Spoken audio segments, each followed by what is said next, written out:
Nós estamos meditando aqui, e falei domingo passado, em mudança, em necessidade de mudança na nossa vida.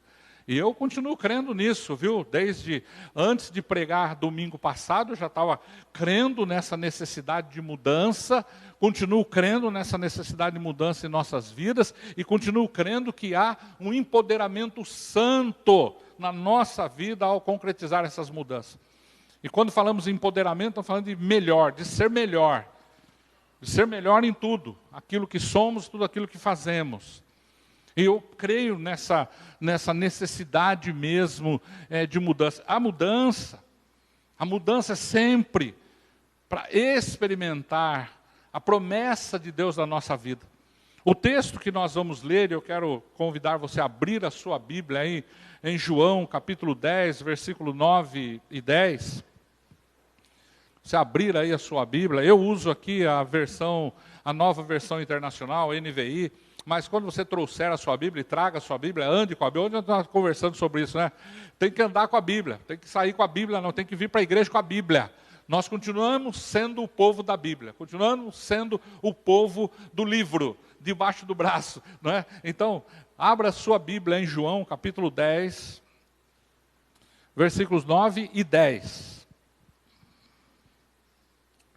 Está escrito assim, palavras do Senhor Jesus. Eu sou a porta, quem entra por mim será salvo. Entrará e sairá e encontrará pastagem. O ladrão vem apenas para roubar, matar e destruir. Eu vim para que tenham vida e a tenham plenamente. Amém? É muito lindo isso, né? Está dentro de um contexto em que Jesus está falando que muitos já vieram antes dele, mas são enganadores, são falsos, são mentirosos, que vieram antes dele prometendo coisas, falando, mas que na realidade eram apenas saqueadores, roubadores. E Jesus diz, olha, eu sou o verdadeiro pastor, eu sou aquele que de verdade entra no aprisco pela porta, chama as ovelhas, elas me ouvem, elas me seguem, porque ele diz, olha, o pastor é assim. O pastor é aquele que entra pela porta, ele diz, aquele que entra pela janela, que pula o muro, esse é o ladrão, esse é o roubador, esse é o salteador. Mas aquele que entra pela porta e fala e as ovelhas ouvem, esse é o pastor. E elas o seguem. Ele chama e elas seguem o pastor. E saem e vão para os campos. Vão lá para o pasto, se alimentar. E depois de um determinado tempo, depois de terem se alimentado, ele chama novamente. Elas vêm, se juntam perto dele e voltam seguindo o pastor para o aprisco. E sabe, meus irmãos, nós vimos isso lá, naquela região, muitas ovelhas, muitos rebanhos de ovelhas. Não é? Quem já teve essa oportunidade de ver sabe disso. Como é lindo ver tudo aquilo. Como é lindo aquela pastagem verdinha, aquele longe, assim, milhares de ovelhas. Milhares de ovelhas. E ali uma pessoa com alguns cães, eles comandam tudo aquilo. E o que é interessante, porque muitos rebanhos se juntam no mesmo local de pastagem, que às vezes eles têm que alugar um determinado lugar para que tenham comida, né? Para que tenha comida para todos os rebanhos, porque às vezes fica escasso lá num determinado lugar. Os donos das ovelhas alugam aquele pasto. E aí se encontram lá, você vê milhares de ovelhas. Milhares de ovelhas. Aí o pastor tem o toque, alguns têm um assovio ou um grito, alguma coisa, sai aquele movimento daquelas ovelhas e vem e param todos em volta dele. E as outras ficam lá pastando.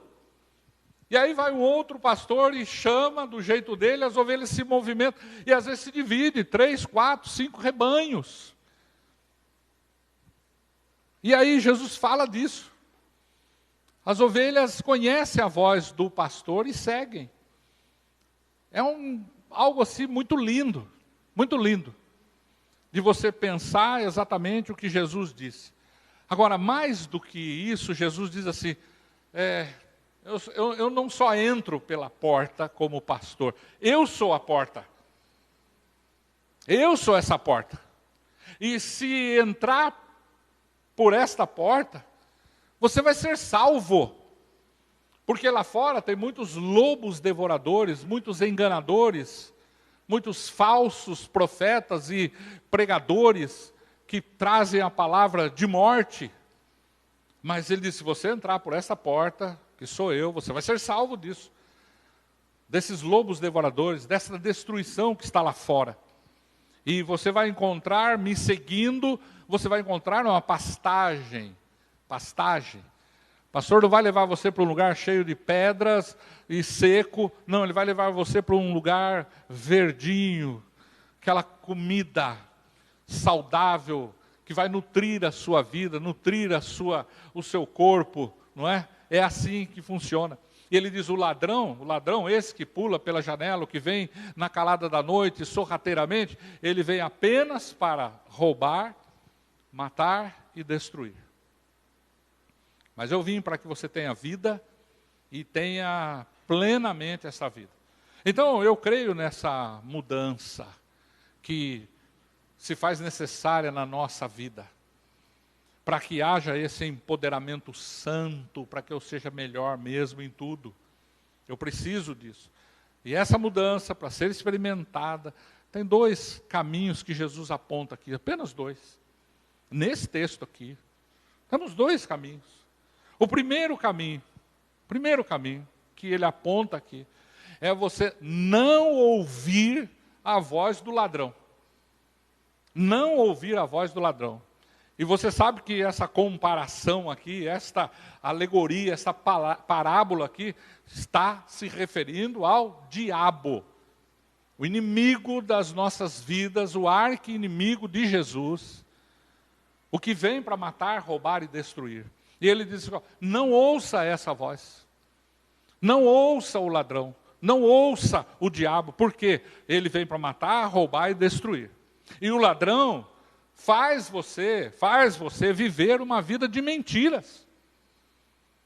É o ladrão que faz você viver uma vida de mentiras. Só de aparência. Aquilo que você é aqui faz com que você viva abaixo do que Deus tem para a sua vida. Abaixo do seu próprio potencial. Faz sim. Porque você pode realizar grandes coisas para o Senhor. Aí você pode pensar que não, que você é um coitadinho, que você não tem tanta capacidade assim, que você não é tão inteligente assim, que você não pode desse jeito, que eu não sei, eu não consigo. Mas olha, quando eu falei aqui das redes sociais, por exemplo, é um baita instrumento que você tem na sua mão. E que você pode utilizar sim. E olha, você não faz ideia de quantas pessoas você vai atingir, que você vai alcançar, que vão ser abençoadas através de você. Mas às vezes, você acha que você não é capaz, que você não consegue. Simples. Você vive abaixo do seu potencial. Está preso. O diabo faz com que você aceite o sofrimento, a dor, com naturalidade. A vida é assim mesmo. A vida é assim mesmo. Fazer o quê, né? Nós somos assim. Eu ouvi uma pregação essa semana, baseado lá em Romanos 8, em que o pregador dizia lá, aquele texto que todas as coisas cooperam para o bem daqueles que amam a Deus. E tem gente que, assim, acontece uma coisa ruim, uma desgraça, é assim mesmo. Todas as coisas cooperam para o bem daqueles que amam a Deus. Todas as coisas o quê? Eu estava pensando juntamente com o pregador, né? Porque eu não compactuo com isto. Quer dizer, sofreu um acidente lá, um grave acidente, morreu 3 lá, e todas as coisas cooperam para o bem daqueles que amam. Calma. Cooperou com o quê? Para trazer tragédia, dor para uma família? Talvez uma eternidade perdida por uma pessoa? Você teve um diagnóstico terrível lá, foi ao médico lá, aquelas dores se transformou num diagnóstico terrível. Um diagnóstico de morte. É assim mesmo, é a vida. Todas as coisas cooperam para o bem daqueles que... Está aplicando completamente fora do contexto. Coopera. Você pode e vai aprender, e Deus é Senhor de tudo, vai lhe dar forças, vai lhe dar consolo, vai trazer alegria na angústia, Ele vai renovar tudo, mas aquilo ali cooperou para o seu bem? Não, não é isso. Aceitar a dor e o sofrimento com naturalidade, a vida é assim mesmo, isso não é de Deus. Isso não é de Deus. O ladrão não deixa você ver até mesmo a sua situação toda, como nós falamos na semana passada. A situação às vezes está ruim, está caindo aos pedaços, a vida está caindo aos pedaços, a situação está caótica e a gente não consegue enxergar. A gente sonha pequeno. Sonha pequeno. Você imaginou que você pode ganhar uma vida? Poxa vida, uma vida. Às vezes a gente quer milhares de pessoas, quer milhares, quer alcançar milhões. Uma vida. É um trabalho de formiguinha. Mas quando você impacta uma vida, você muda uma história. Uma vida foi paga ali, naquela cruz. Vida. Jesus caminhou com seus discípulos, Ele formou ali 12 apóstolos. Ali, Ele se reuniu com eles para a última ceia, num lugar que está registrado nos evangelhos. Agora, de ler aquilo, de pouco mais de 2000 anos atrás, e imaginar que o mundo sofreria todo esse abalo por causa da presença de Jesus Cristo no mundo, por causa de alguns apóstolos, poucos, que ousaram obedecer e continuar, pensar que muitas coisas foram transformadas neste mundo porque uma pessoa ousou abrir a porta da sua casa. Eu lembro daquela senhora lá que abriu a porta da casa dela para aquela aluna da PEC, quando eu tinha 5 anos de idade, que eu entreguei minha vida para Jesus ali naquela casa. Ali, aquela mulher ousou abrir a porta da casa dela para receber pessoas. E eu já compartilhei isso com os irmãos aqui. Quando eu fui conversar com ela, toda alegre, dizendo, olha, eu aqui na sua sala, eu sou pastor hoje. Ela falou, olha, você já é o 5º. Se converteu aqui nessa sala quando criança que é pastor. Deve ter mais. Porque alguém ousou fazer isto. Alguém ousou. Mas o diabo, ele não quer que você veja. Ele não quer que você vislumbre absolutamente nada. Ele quer que você continue pensando pequeno. Ele, o ladrão, ele não deixa, às vezes, você nem pedir socorro. Nem pedir socorro, nem para Deus. Faz você pensar que você pode dar conta do recado sozinho. Isso gera tanto sofrimento, tanta dor, tanta angústia. Você achar que você pode resolver tudo na sua vida. Ao invés de você se derramar na presença dEle, chorar na presença de Deus, não. Você já acorda planejando um monte de coisa, o que vai fazer, como é que vai ser. Ele não deixa você nem pedir socorro. Nem para Deus, às vezes. O diabo, ele faz com que você culpe os outros, culpe a situação do mundo, culpe o Bolsonaro, culpe o Lula, culpe ao Biden, seja lá quem for nesse planeta, mas não consegue olhar para si mesmo e falar, eu preciso tomar uma decisão, eu preciso mudar a direção da minha vida. Mas os outros, por causa dos outros, Quantas pessoas estão longe de Deus até hoje? Porque os outros. Porque eu vi isso acontecer na minha infância, não quero saber disso. Porque aconteceu isso, eu não quero. Porque aquela pessoa fez isso, aquele outro fez isso. Está amarrado, está preso. Os outros são culpados. O diabo faz isso com você. Aconteceu um monte de coisa ruim na sua vida. Deixou sua fé sugada. Os outros são culpados. Você tem um Deus. Você tem um Deus presente na sua vida. Um Deus que está escrito lá na Bíblia. Ele é o nosso refúgio e fortaleza, socorro presente na angústia. E aí você tem que olhar para Ele. O diabo, ele continua amarrando, prendendo. Ele não permite que você se sujeite a Deus. Eu acho lindo aquele texto lá de Tiago 4, 7. Sujeitem-se a Deus. Submetam-se a Deus. Mas resista ao diabo e ele fugirá. Resista ao diabo e ele fugirá de vocês. Já pensou nisso? Porque o embate às vezes é grande mesmo. Porque ele vem para matar, roubar e destruir. Ele vem com um arsenal de tudo. O arsenal dele é grande, de armas. Para matar, roubar e destruir.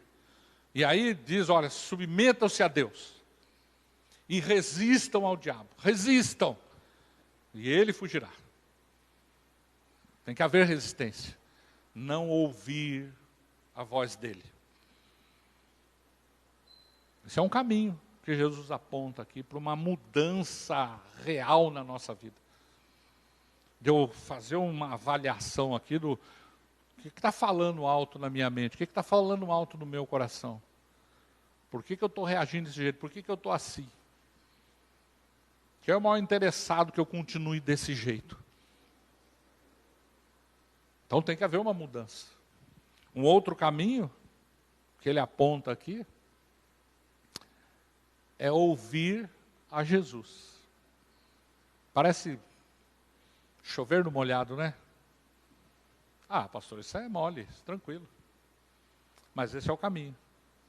Jesus diz, eu vim para que você tenha vida e a tenha plenamente. Ouvir a Jesus Cristo. Porque nele há restauração plena. Ele cura. Ele cura a sua alma com o sangue dele. O sangue que ele derramou naquela cruz. E lá em Hebreus diz que sem derramamento de sangue não há perdão de pecados. Ele morreu por mim, por você, para curar a nossa alma. Plenamente. Plenamente. E ele faz isso. Primeiro com a salvação. Porque sem Jesus Cristo, você está perdido. E eu não falo de estar perdido andando pela rua e entrar na rua errada não. Eu estou falando, nesse caso aqui, de perdição eterna. De você morrer sem Jesus Cristo na sua vida. Você está perdido por toda a eternidade. Você vai passar a sua eternidade longe de Deus. Longe de Deus. E Jesus Cristo, nos evangelhos, e na revelação que ele trouxe para João, na ilha de Patmos, que nós temos registrado aqui, no Apocalipse, ele fala deste inferno, ele fala desse tormento eterno, a distância, a separação dele. Ele fala disso.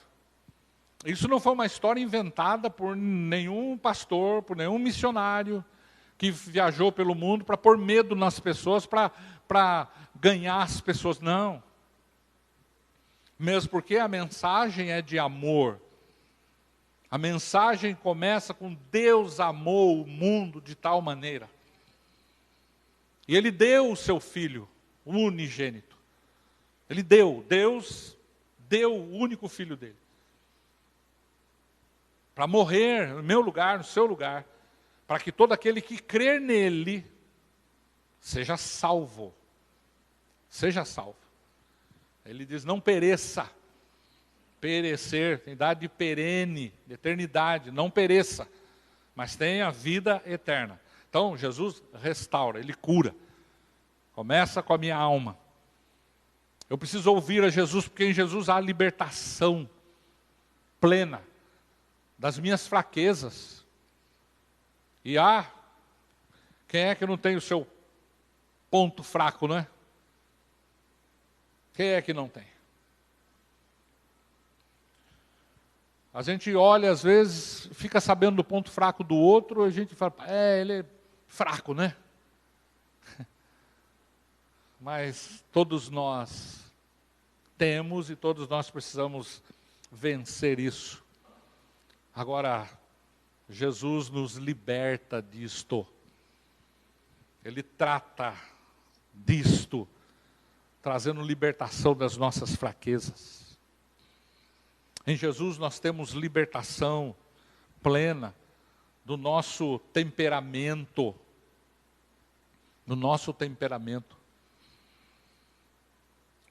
Nós fomos ensinados, na década de 70 para cá, que nós somos assim o que somos por causa do nosso temperamento.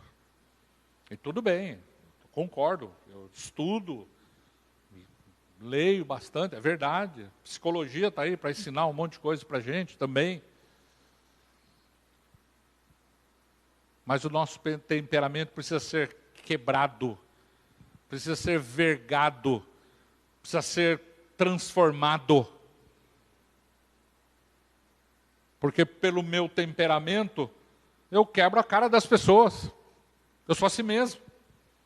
Pelo meu temperamento, eu grito com as pessoas, aponto o dedo no rosto assim, ó. Pelo meu temperamento, eu ponho a mão para fora do meu carro e xingo todo mundo, faço gestos, obscenos até. Mas eu sou assim, eu sou nervoso mesmo. Eu sou desse, quando eu ouço uma coisa, eu não levo desaforo para casa. Eu sou assim, eu não consigo. Eu sou tão honesto, tão sincero, que eu não levo desaforo para casa. Esse é o meu jeito. A minha mulher já sabe, falou, eu já... O meu marido sabe como é que eu sou assim mesmo, já... Os meus filhos eu já pego, porque eu sou assim mesmo. Temperamento, como Tim LaHaye escreveu na década de 80, temperamento precisa ser controlado pelo Espírito Santo. Precisa ser controlado pelo Espírito Santo. E Jesus Cristo transforma, liberta o nosso temperamento horroroso. Sou muito bom, mas às vezes eu não sou trouxa, não vou dar outra face não. Eu sou crente, mas eu não sou um trouxa não vou dar não. Imagina que alguém vai me obrigar a caminhar 1 milha. Jesus disse, se obrigar, caminha 2. Você olha para o Evangelho, ele diz para você abençoar quem está amaldiçoando você. Para você orar por quem está tratando mal você, por quem está perseguindo você. Ele olha para o Evangelho, está escrito que você deve amar aquele que é seu inimigo. Amar. Ele diz que o desaforo, o transtorno da alma, você tem que colocar diante dele. Diante dele, como diz o apóstolo Pedro, entregar-se a ele, àquele que julga retamente todas as coisas. Você se acha injustiçado, você tem um direito, você não vai engolir sapo, você não vai... Mas entregar-se a ele, que julga todas as coisas retamente. Ouça Jesus, porque Ele transforma tudo isso. Em Jesus, os seus pensamentos serão centrados e santos. Porque quando você está sozinho, passa tanta coisa pela cabeça, não é? E às vezes a gente até se distrai com o que passa pela cabeça e se permite viajar nos pensamentos. E o pensamento, às vezes, ele não é nem um pouquinho santo. Não é nem um pouquinho puro. Mas a gente, né, está ali sozinho, ninguém está vendo mesmo, tal. Lá em Efésios diz assim, não entristeça o Espírito Santo. O Espírito Santo está aqui dentro. Você está pensando, ele está acompanhando o seu pensamento. Você está aqui pensando, ele está acompanhando tudo que está se passando na sua cabeça. Em Jesus Cristo, relacionamentos quebrados, eles são refeitos. São refeitos. Porque, imagina, eu não vou lá na igreja, não quero sentar do lado daquela pessoa lá, porque eu não suporto aquela pessoa. Se eu vejo ele no corredor aqui, eu dou a volta lá correndo por trás, saio para o outro lado. Quero. E assim é a vida. Você tem que ouvir a Jesus Cristo. Tem que ouvir a Jesus Cristo. Esse é o caminho que Ele propõe. Porque em Jesus Cristo você tem a igreja. Igreja. A igreja é o corpo de Cristo. E é o grupo de companheirismo que nós temos. E o que é mais interessante, que Paulo fala da diversidade, porque nós somos todos diferentes uns dos outros mesmo. Somos diferentes uns dos outros. As nossas cores são diferentes. Completamente diferentes um do outro. Nosso jeitão é diferente um do outro. E sabe, junta tudo isso como uma orquestra. Faz um som perfeito. Um som perfeito. Eu gosto de ouvir e assistir o Yanni. Eu gosto de assistir o Yanni. E sempre eu boto lá o Yanni para assistir. Principalmente o DVD dele lá, o Tribute. Eu gosto dele. É algo assim maravilhoso. É algo maravilhoso. Se você não conhece, procure lá, Yanni. Y-A-N-N-I, Yanni. O Tribute. Assista, veja. O que é que são aqueles instrumentos que eu nunca ouvi falar. Tem um monte de instrumentos que eu nunca vi na vida. E olha que eu toco milhares de instrumentos. Aquele eu nunca vi, aqueles instrumentos. Que perfeição aos olhos e aos ouvidos, tudo aquilo. Se juntam. Se juntam. Igreja é esse grupo de companheirismo, de pessoas diferentes umas das outras, mas que é algo suave, lindo, maravilhoso. Lindo, maravilhoso. Cada um cumprindo o seu papel, cada um tocando direitinho ali. Alegra o coração de Deus. Alegra o coração de Deus. Deus tem prazer em ficar assistindo isso. Deus tem prazer. Principalmente pessoas que sabem que são imperfeitas, mas que têm prazer em ouvir a Jesus Cristo. Tem prazer em ouvir a Jesus Cristo. Prestar atenção no Maestro Jesus Cristo. Maravilhoso isso. Aí você, em Jesus, é um instrumento para tocar vidas, para ajudar vidas. Você é assim. Você é assim. Porque você ouve a Jesus Cristo. Mudança que precisa acontecer na sua vida. precisa começar com você não ouvindo o ladrão, o diabo, que tem roubado o seu tempo, tem roubado as suas emoções, tem roubado a sua alegria, tem roubado de você, tem roubado o seu dom, tem roubado o seu talento, tem amarrado você num canto, tem mostrado coisas horríveis para você que faz com que você continue triste, tem mostrado coisas que continuam decepcionando você, que você continua decepcionado, continua ainda chocado, continua ainda amargurado, mas você tem que ouvir a voz de Jesus Cristo, o comando dele, Essa mudança tem que acontecer, na minha vida, na sua vida, não tem outro jeito, para quê? Experimentar a promessa dele, de Jesus, vida plena, é uma vida que podemos viver aqui, com todas as nossas imperfeições, Jesus diz assim, você é luz do mundo, você é sal da terra, e você é instrumento dele, por onde você passa, mas você precisa ouvir a Jesus, duas coisas simples, feche os seus ouvidos para o ladrão,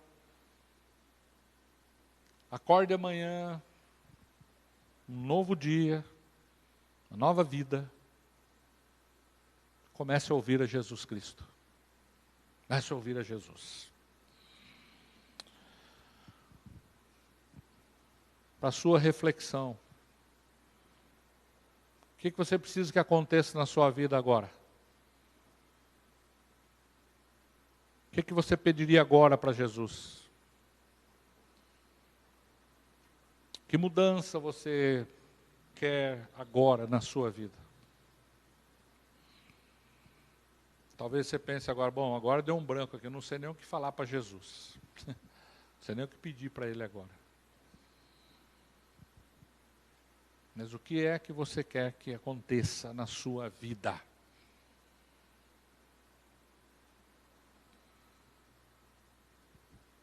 Você precisa pensar nisso com muita seriedade.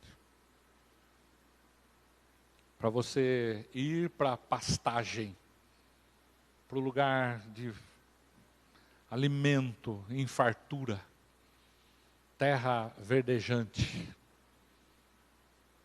sair, desgrudar do banco, desgrudar do marasmo. O que é que você precisa que aconteça? O que você quer que Jesus faça por você hoje? Onde você quer que Ele toque na sua vida hoje? É isso que você tem que buscar agora. Amém? Curve a sua cabeça, por favor.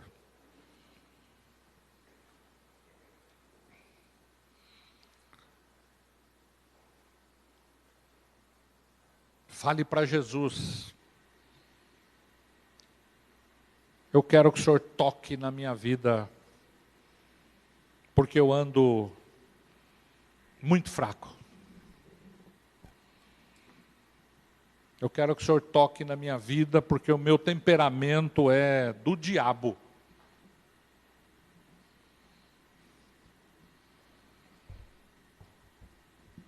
Eu quero que o Senhor toque na minha vida, porque eu não estou fazendo nada na igreja. Não estou servindo.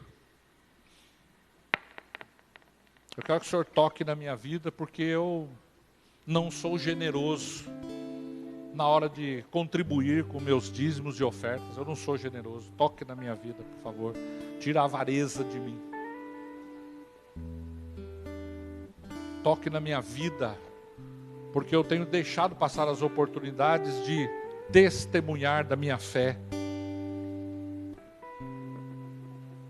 Tenho vergonha até de compartilhar um link da igreja com alguém. Tenho vergonha até de compartilhar uma mensagem que eu ouvi com alguém. Eu tenho vergonha até de dizer para o meu amigo, ó, Jesus ama você, você precisa ter um encontro com Jesus, eu posso te ajudar, posso te orientar.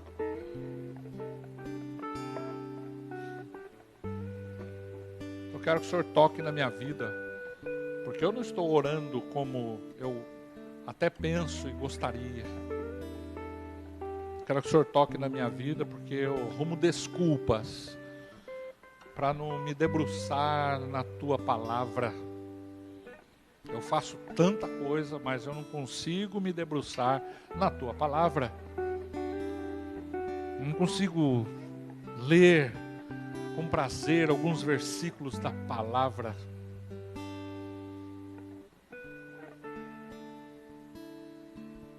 Quero que o Senhor toque na minha vida. Talvez você ainda nem abriu o seu coração para que Jesus entre na sua vida como Senhor e Salvador da sua vida mesmo, pessoal. Talvez você já tenha ouvido muitas vezes falar de Jesus, tenha ouvido falar disso, desde a sua infância até mesmo. Mas você nunca se ligou, ou nunca quis se ligar, que você precisa falar para Jesus, que você crê nele, que você quer que ele entre na sua vida, que ele seja o seu Salvador pessoal, o seu Senhor pessoal. E é isso que você precisa fazer, precisa falar para ele. Você pode falar isso agora para ele. Falar: Senhor, eu creio que o Senhor morreu em meu lugar. Eu creio que o Senhor me oferece a vida eterna e eu quero agora receber. Quero abrir o meu coração agora para o Senhor. Entra na minha vida.